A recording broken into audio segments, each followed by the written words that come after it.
اعوذ باللہ من الشیطان الرجیم بسم اللہ الرحمن الرحیم۔ السلام علیکم ورحمۃ اللہ وبرکاتہ۔ طالب علم ساتھیوں، اس سے پہلے والی ویڈیو میں ہم نے سورہ بقرہ کی آیت نمبر 42 اور 43 کا ترجمہ اور تفسیر کے بارے میں پڑھا۔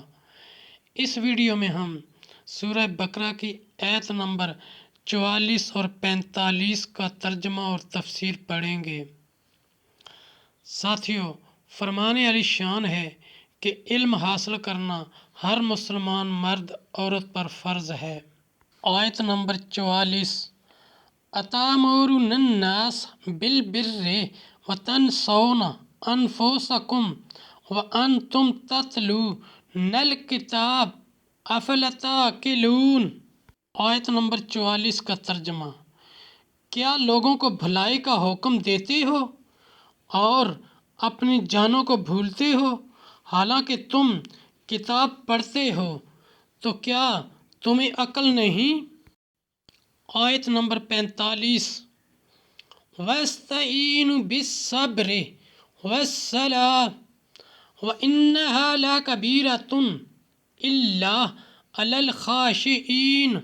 آیت نمبر 45 کا ترجمہ، اور صبر اور نماز سے مدد چاہو، اور بے شک نماز ضرور بھاری ہے مگر ان پر نہیں جو دل سے میری طرف جھکتے ہیں۔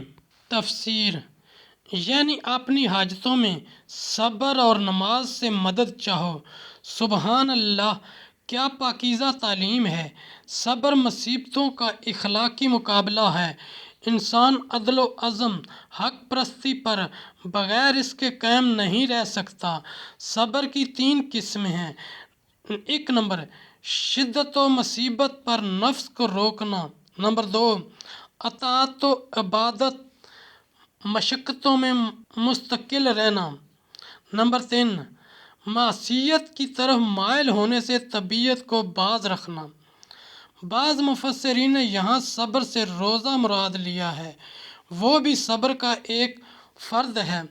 اس آیت میں مصیبت کے وقت نماز کے ساتھ استعانت کی تعلیم بھی فرمائی، کیونکہ وہ عبادت بدنیہ و نفسانیہ کی جامع ہے اور اس میں قرب الہی حاصل ہوتا ہے۔ حضور اکرم صلی اللہ علیہ وآلہ وسلم اہم امور کے پیش آنے پر مشغول نماز ہو جاتے تھے۔ اس آیت میں یہ بھی بتایا گیا ہے کہ مومنین صادقین کے سوا اوروں پر نماز گراں ہے۔ اس میں بشارت ہے کہ آخرت میں مومنین کو دیدار الہی کی نعمت ملے گی۔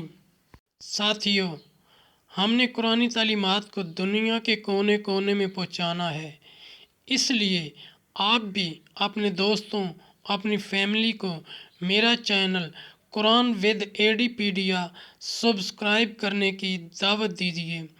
اللہ کریم ہم سب کی نیک اور جائز حاجات پوری فرمائے، آمین یا رب العالمین۔